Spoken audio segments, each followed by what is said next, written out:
আজ ভোর থেকেই রাজনৈতিক অঙ্গনে অস্বাভাবিক এক নীরবতা, আর সেই নীরবতা ভেঙে গেল সকাল ১০টার দিকে, যখন বাংলাদেশ জামায়াতে ইসলামীর শীর্ষ নেতৃত্ব হঠাৎ করেই হাজির হন জাতির সামনে। ঢাকার একটি নিরিবিলি হলরুমে একত্রিত হন দলের ২ নায়েবে আমির, সেক্রেটারি জেনারেল সহ কেন্দ্রীয় পর্যায়ের গুরুত্বপূর্ণ নেতারা। সেখানে সাজানো হয় এক সরল অথচ গুরুগম্ভীর সংবাদ সম্মেলন মঞ্চ, যেখানে উপস্থিত প্রতিটি মুখেই ফুটে উঠেছিল প্রস্তুতি, ভাবনা এবং অদৃশ্য চাপের ইঙ্গিত। অনুষ্ঠানের শুরুটা ছিল স্বাভাবিক।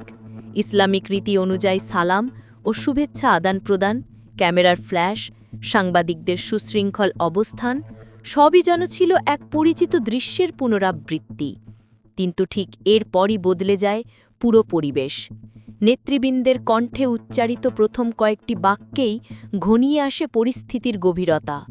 একসময় নীরব থাকা বিশ্লেষকরা নিজেদের মধ্যে ফিসফিস করে বলতে শুরু করেন, এ ঘোষণা কি দেশের রাজনৈতিক গতিপথে নতুন মোড় আনতে চলেছে? জামায়াত নেতৃত্বের বক্তব্যে ছিল আত্মবিশ্বাস, ছিল আত্মসমালোচনার আভাস এবং ছিল ভবিষ্যতের এক অনিশ্চিত রাজনৈতিক সমীকরণের প্রতি ইঙ্গিত। একদিকে দেশের জটিল রাজনৈতিক বাস্তবতা, অন্যদিকে আন্তর্জাতিক অঙ্গনে পরিবর্তনশীল অবস্থান। এই দুয়ের মাঝখানে দাঁড়িয়ে দলটি আজ যে বার্তাটি দিয়েছে তা নিঃসন্দেহে নড়েচড়ে বসিয়েছে পুরো রাজনৈতিক মহলকে। সাংবাদিকরা প্রশ্ন করতে না করতেই মঞ্চে উপস্থিত নেতৃত্ব পরিষ্কার করে দেন, এই ঘোষণা শুধু একটি বক্তব্য নয়, বরং একটি দীর্ঘ রাজনৈতিক যাত্রার নতুন দিক নির্দেশ। বিশেষজ্ঞরা বলছেন, আজকের এই সংবাদ সম্মেলন শুধু একটি ঘটনা নয়, এটি বাংলাদেশের রাজনীতির সামনে পরবর্তী অধ্যায়ের দরজায় ধাক্কা দেওয়া এক আলোড়ন। এবার শুরু হলো নতুন এক আলোচনা। দেশ কোথায় যাচ্ছে? জামায়াত কি পরিকল্পনা করছে? আর তার প্রভাব কতটা পড়বে চলমান রাজনৈতিক সমীকরণে? অনুষ্ঠানের মূল বক্তা, যার পরিচয় সরাসরি উল্লিখিত না হলেও তার বক্তব্য ভঙ্গি এবং উপস্থিতির কারণে তার গুরুত্ব অনস্বীকার্য, প্রথমেই উপস্থিত সাংবাদিক বন্ধু এবং দেশবাসীর উদ্দেশ্যে সালাম ও শুভেচ্ছা জ্ঞাপন করেন।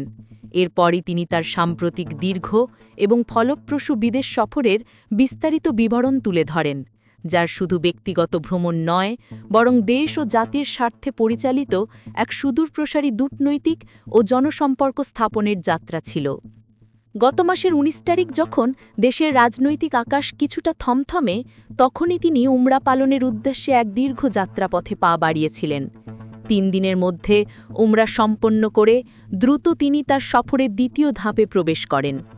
২২ তারিখ সকাল ৯টায় তিনি আমেরিকার জন এফ কেনেডি এয়ারপোর্টে আল্লাহর মেহেরবানিতে পৌঁছান।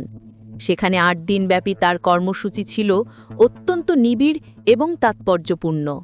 এই ৮ দিনে তিনি বিভিন্ন স্তরের সরকারি ও বেসরকারি গুরুত্বপূর্ণ সংস্থা এবং ব্যক্তিদের সাথে একাধিক বৈঠকে মিলিত হন। এইসব বৈঠক কেবল প্রথাগত কূটনৈতিক আলাপচারিতার মধ্যে সীমাবদ্ধ ছিল না, বরং তাতে দেশের বর্তমান পরিস্থিতি, ভবিষ্যৎ সম্ভাবনা এবং আন্তর্জাতিক মহলে বাংলাদেশের অবস্থান নিয়ে গভীর আলোচনা হয়েছে বলে ধারণা করা হচ্ছে। আমেরিকার মাটিতে তার এই সফরের একটি উল্লেখযোগ্য দিক ছিল সেখানে বসবাসরত বিপুল সংখ্যক বাংলাদেশিদের সাথে তার সংযোগ স্থাপন। এত অল্প সময়ের মধ্যে নিউ ইয়র্ক, বাফালো, মিশিগান এবং ওয়াশিংটন ডিসি, এই ৪টি গুরুত্বপূর্ণ শহর সফর করা তার পক্ষে সম্ভব হয়েছিল। এসব স্থানে তিনি প্রবাসীদের সঙ্গে সরাসরি মিলিত হয়ে তাদের কথা শোনার সুযোগ পান। প্রবাসীদের সমস্যা, প্রত্যাশা এবং দেশের প্রতি তাদের অবদান নিয়ে বিস্তৃত আলোচনা হয়। এই আলোচনা কেবলমাত্র কথার মধ্যে সীমাবদ্ধ না রেখে তিনি তাদের ভবিষ্যৎ সম্পর্কে আশ্বস্ত করারও চেষ্টা করেন। প্রবাসীদের প্রতি তার বার্তা ছিল স্পষ্ট এবং সুদূরপ্রসারী।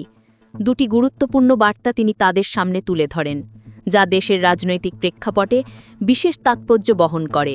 প্রথমত, তিনি স্মরণ করিয়ে দেন যে বাংলাদেশ আমাদের সকলের। দীর্ঘদিনের বঞ্চনা, নিষ্পেষণ এবং ফ্যাসিবাদী শাসনের পর দেশ স্বাধীনতা লাভ করেছে।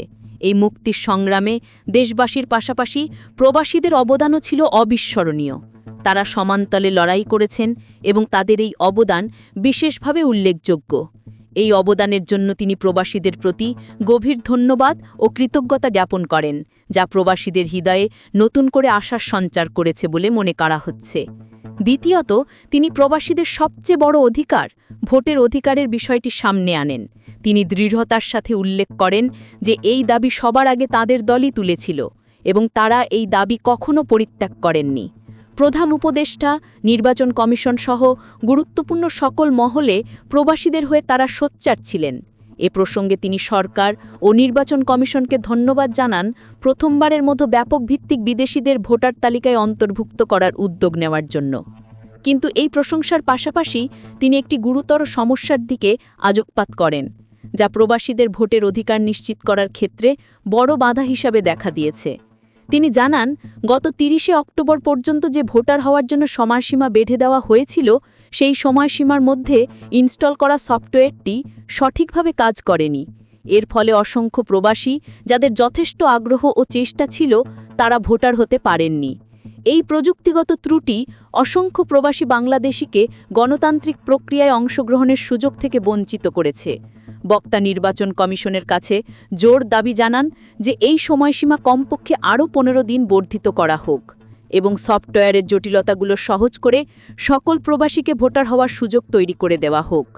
আরও কিছু সমস্যা প্রবাসীদের ভোটার হওয়ার পথে বাধা হয়ে দাঁড়িয়েছে। অপ্রয়োজনীয় কিছু শর্ত জুড়ে দেওয়া হয়েছে, যা প্রবাসীদের জন্য অযৌক্তিক। তিনি প্রশ্ন তোলেন, একজন নাগরিকের প্রমাণের জন্য তার আইডি কার্ড, ন্যাশনাল আইডি এবং একটি বৈধ পাসপোর্টই যথেষ্ট হওয়া উচিত।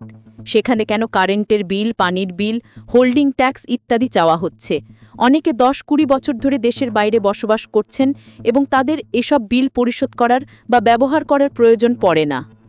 এসব শর্ত সহজ করার জন্য তিনি আহ্বান জানান, যা প্রবাসীদের গণতান্ত্রিক অধিকারের পথে একটি বড় বাধা দূর করতে পারে। এইসব দাবির পাশাপাশি প্রবাসীদের প্রতি তার আরেকটি গুরুত্বপূর্ণ বার্তা ছিল, তাদের দায়িত্ব কেবল দেশকে দেওয়া নয়, দেশেরও দায়িত্ব তাদের সম্মান দেওয়া। তিনি প্রবাসীদের এবং দেশে বসবাসরত সকল বাংলাদেশির প্রতি আহ্বান জানান, সকলে মিলেমিশে সব হাত একত্রিত করে সব মেধাকে এক কেন্দ্রে এনে ইনশাল্লাহ আগামীতে দেশকে সামনে এগিয়ে নিয়ে যাওয়ার জন্য। তার এই আহ্বান জাতীয় ঐক্য এবং সম্মিলিত প্রচেষ্টার গুরুত্ব তুলে ধরেছে। ভবিষ্যতের এক স্বপ্নীল চিত্র তিনি প্রবাসীদের সামনে তুলে ধরেন। তিনি বলেন, জাতীয় সংসদসহ সরকার পরিচালনা এবং দেশ গঠনের সর্বক্ষেত্রে প্রবাসীরা প্রপোর্শনিক হারেই অংশগ্রহণ করবেন এবং তাদের সেই জায়গা নিশ্চিত করা হবে ইনশাল্লাহ। তিনি স্বীকার করেন যে এটি একটি দীর্ঘ প্রক্রিয়া এবং আজ বললেই আজই হবে না, তবে এটি তাদের স্বপ্ন। তিনি দৃঢ় বিশ্বাস ব্যক্ত করেন যে আল্লাহ চাইলে একদিন এই স্বপ্ন বাস্তবায়িত হবে এবং তারা সেই স্বপ্নের দিকেই এগিয়ে যাবেন। তার এই বক্তব্য প্রবাসীদের মনে নতুন করে আশার সঞ্চার করেছে এবং দেশের রাজনীতিতে তাদের ভবিষ্যৎ ভূমিকার বিষয়ে এক নতুন দিগন্ত উন্মোচন করেছে। আমেরিকা সফর শেষে তিনি যুক্তরাজ্য এবং তুরস্ক সফর করেন। তুরস্ক থেকে তিনি আজ এখানে এসেছেন। সেখানেও সরকারি বেসরকারি বিভিন্ন পর্যায়ে তার অত্যন্ত গুরুত্বপূর্ণ মিটিং হয়েছে বলে তিনি জানান। তুরস্কের ডায়াসপোরা অর্থাৎ সেখানে বসবাসরত প্রবাসী বাংলাদেশিদের সাথেও তার বসার এবং তাদের কথা শোনার সুযোগ হয়েছে। এসব সফরের মূল উদ্দেশ্য ছিল দেশ এবং জনগণের প্রয়োজনে কাজ করা। তিনি দৃঢ়তার সাথে উল্লেখ করেন যে তিনি নিজের কোনো ব্যক্তিগত প্রয়োজনে দেশ থেকে বের হননি, বরং দেশ এবং জনগণের স্বার্থকে সামনে রেখেই তিনি প্রতিটি পদক্ষেপ নিয়েছেন। যেখানেই তিনি গিয়েছেন সেখানেই একটি কথা বলার চেষ্টা করেছেন যে দুনিয়ার সকলের সাথেই আমরা সম্মানজনক সম্পর্ক চাই। এই সম্পর্কটি পারস্পরিক শ্রদ্ধা, মিউচুয়াল রেসপেক্ট এবং সমতার ভিত্তিতে হবে। তার এই মন্তব্য আন্তর্জাতিক সম্পর্কের ক্ষেত্রে তাদের দলের দৃষ্টিভঙ্গি পরিষ্কার করে দেয়। আল্লাহ তাআলার কাছে দোয়া চেয়ে তিনি বলেন, এই সফরে যে সমস্ত পদক্ষেপ নেওয়া হয়েছে অথবা আলাপ আলোচনা হয়েছে সেগুলো যেন দেশ এবং জাতির কল্যাণে নিয়োজিত হয়। তার এই প্রার্থনা ব্যক্তিগত বা গোষ্ঠীগত স্বার্থের ঊর্ধ্বে উঠে দেশ ও জাতির সামগ্রিক উপকারের প্রতি তার অঙ্গীকারকে তুলে ধরে। উপস্থিত সাংবাদিকদের প্রতি তিনি আন্তরিক সহযোগিতা কামনা করেন। সাংবাদিকদের জাতির বিবেক এবং তাদের হাউসগুলোকে দর্পণ হিসেবে অভিহিত করে তিনি বলেন, দেশ গড়ার এই অভিযাত্রায় জামায়াতে ইসলামী যে সমস্ত কর্মসূচি ঘোষণা করছে যা দেশ এবং জাতির কল্যাণে, সে সবগুলোতে সাংবাদিকদের সহযোগিতা একান্ত কাম্য। তিনি স্মরণ করিয়ে দেন যে সাংবাদিকরা এই সমাজ থেকে বিচ্ছিন্ন নন, তারা কেবল সাংবাদিক নন, বরং এদেশের নাগরিকও। তাই একটি মানবিক এবং বৈষম্যহীন বাংলাদেশ গড়তে তাদের ভূমিকা অগ্রগণ্য হবে বলে তিনি প্রত্যাশা করেন। তিনি বিশ্বাস করেন যে সাংবাদিকরা যখন জাতির কল্যাণের সিদ্ধান্ত নেন, তখন জাতি কল্যাণের পথ খুঁজে পায়। তার বক্তব্য শেষে সাংবাদিকরা স্বভাবতই প্রশ্ন উত্থাপন করেন। প্রথম প্রশ্নেই তিনি তার ব্যক্তিগত অবস্থান স্পষ্ট করেন। তিনি জানান, তিনি আমিন নির্বাচিত হননি, বরং তার সহকর্মীরা তার ওপর একটি বড় দায়িত্বের ভার অর্পণ করেছেন। এই দায়িত্বকে তিনি বড় ভারী বলে উল্লেখ করে দেশ ও দিনের জন্য সকলের কাছে দোয়া প্রার্থনা করেন যেন আল্লাহ তাকে এই দায়িত্ব পালনে সাহায্য করেন। এর পাশাপাশি তিনি সাংবাদিকদেরও সহযোগিতা কামনা করেন।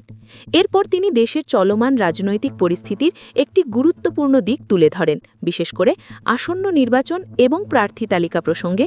তিনি উল্লেখ করেন, বিএনপি তাদের চূড়ান্ত তালিকা প্রকাশ করেনি।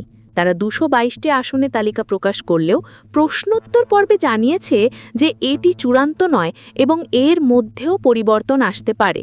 এই প্রেক্ষাপটে জামায়াতে ইসলামীর অবস্থান ছিল ভিন্ন। তিনি জানান, তারা প্রায় ১ বছর আগেই আঞ্চলিকভাবে তাদের প্রার্থী তালিকা বিভিন্ন উপায়ে জানিয়ে দিয়েছেন। তবে চূড়ান্ত তালিকাটি সময়মতো কেন্দ্রের পক্ষ থেকে ঘোষণা করা হবে। আর এখানেই তার বক্তব্যের সবচেয়ে গুরুত্বপূর্ণ এবং সাসপেন্সপূর্ণ অংশটি বেরিয়ে আসে, যা দেশের রাজনৈতিক পর্যবেক্ষকদের জন্য ব্যাপক আলোচনার বিষয় হয়ে দাঁড়িয়েছে। তিনি বলেন, তো যেহেতু আমরা একা ইলেকশন করব না, আরও অনেককে আমরা ধারণ করব, দেশ এবং জাতির স্বার্থে সব দিক বিবেচনা করেই চূড়ান্তভাবে যথাসময়ে ইনশাআল্লাহ আমরা প্রার্থী ঘোষণা করব। এই বাক্যটি এক বিরাট প্রশ্নচিহ্ন তৈরি করে। অনেককে আমরা ধারণ করব, এই কথাটি কিসের ইঙ্গিত বহন করে?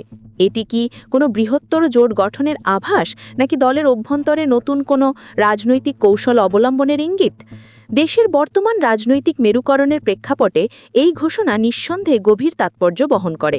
কোন অনেককে তারা ধারণ করবেন? কারা সেই অন্যরা যারা জামায়াতে ছাতার তলে একত্রিত হবেন? এই প্রশ্নগুলো এখন রাজনৈতিক মহলে ঘুরপাক খাচ্ছে।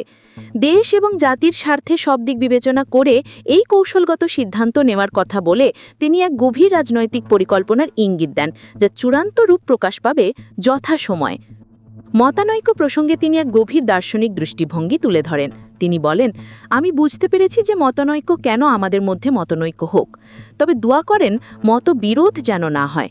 তার মতে মতের ভিন্নতা গণতন্ত্রের সৌন্দর্য।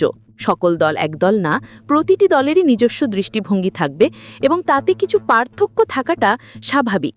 তারা সকলের মতকে শ্রদ্ধার সাথে দেখেন, তবে তারা নিজেরা যে মত প্রকাশ করেন তা চিন্তা ভাবনা করে এবং জাতির স্বার্থে প্রকাশ করার চেষ্টা করেন।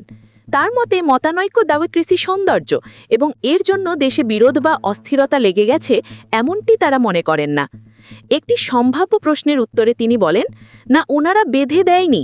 আমি এটাও শুনেছি, ভালো করে ওনারা অনুরোধ করেছে যে ১ সপ্তাহ সময়ের ভিতরে রাজনৈতিক দলগুলো বসে যদি একটা কনসেনসাসে পৌঁছতে পারে, সরকারের জন্য এটা ভালো। এর মাধ্যমে তিনি বোঝাতে চান যে রাজনৈতিক দলগুলোর মধ্যে সংলাপ ও ঐক্যমত্যের প্রতি তাদেরও সায় আছে। বস্তুত তিনি আরও উল্লেখ করেন যে তাদের পক্ষ থেকে নায়েবে আমির সবার আগে এই আহ্বান জানিয়েছেন যে আসুন আমরা খোলামেলা আলোচনা করে আমরা এই সমাধানে পৌঁছি দেশ এবং জাতির স্বার্থে। তারা আশা করেন অন্যান্য দলও এই আহ্বানে সাড়া দেবে। গণভোটের ব্যাপারে তাদের দৃষ্টিভঙ্গি তারা অলরেডি দিয়ে দিয়েছেন বলে তিনি জানান। তবে এই সংবাদ সম্মেলনে সেই দৃষ্টিভঙ্গি কি তা বিস্তারিত ব্যাখ্যা করা হয়নি, যা এক ধরনের রহস্য তৈরি করে। এর মাধ্যমে বোঝা যায় যে এটি তাদের সুপ্রতিষ্ঠিত একটি অবস্থান, যা ইতোমধ্যেই জনসমক্ষে প্রকাশ করা হয়েছে। সবশেষে তিনি দেশবাসীর উদ্দেশ্যে আশা প্রকাশ করেন যে আগামী ফেব্রুয়ারিতে নির্বাচন হবে এবং তারা সকলে মিলে এই নির্বাচন দেখতে চান। তার এই আশাবাদ দেশের গণতান্ত্রিক প্রক্রিয়াকে এগিয়ে নিয়ে যাবার প্রতি তাদের অঙ্গীকারকে পুনরায় নিশ্চিত করে। সম্মেলনের সমাপ্তি ঘটে নারায়ে তাকবীর, আল্লাহু আকবার এবং জামায়াতের আগমন, শুভেচ্ছা, স্বাগতম ধ্বনিতে, যা উপস্থিত জনতা এবং দলের কর্মীদের মধ্যে এক নতুন উদ্দীপনার সৃষ্টি করে। সামগ্রিকভাবে এই সংবাদ সম্মেলন কেবল একটি আনুষ্ঠানিক ঘোষণা ছিল না, বরং দেশের রাজনৈতিক মঞ্চে এক নতুন অধ্যায়ের সূচনা এবং ভবিষ্যতের জন্য বেশ কিছু ইঙ্গিতপূর্ণ বার্তা বহন করে, যার সম্পূর্ণ তাৎপর্য অনুধাবন করতে হলে অপেক্ষা করতে হবে আগামী দিনের রাজনৈতিক ঘটনাবলীর জন্য। অনেককে ধারণ করা সেই ঘোষণা এবং যথাসময়ে চূড়ান্ত প্রার্থী তালিকা প্রকাশের অপেক্ষা, এই দুটি বিষয়ই এখন দেশের রাজনৈতিক মহলে আলোচনার কেন্দ্রবিন্দুতে থাকবে, যা এক গভীর রাজনৈতিক সাসপেন্সের জন্ম দিয়েছে।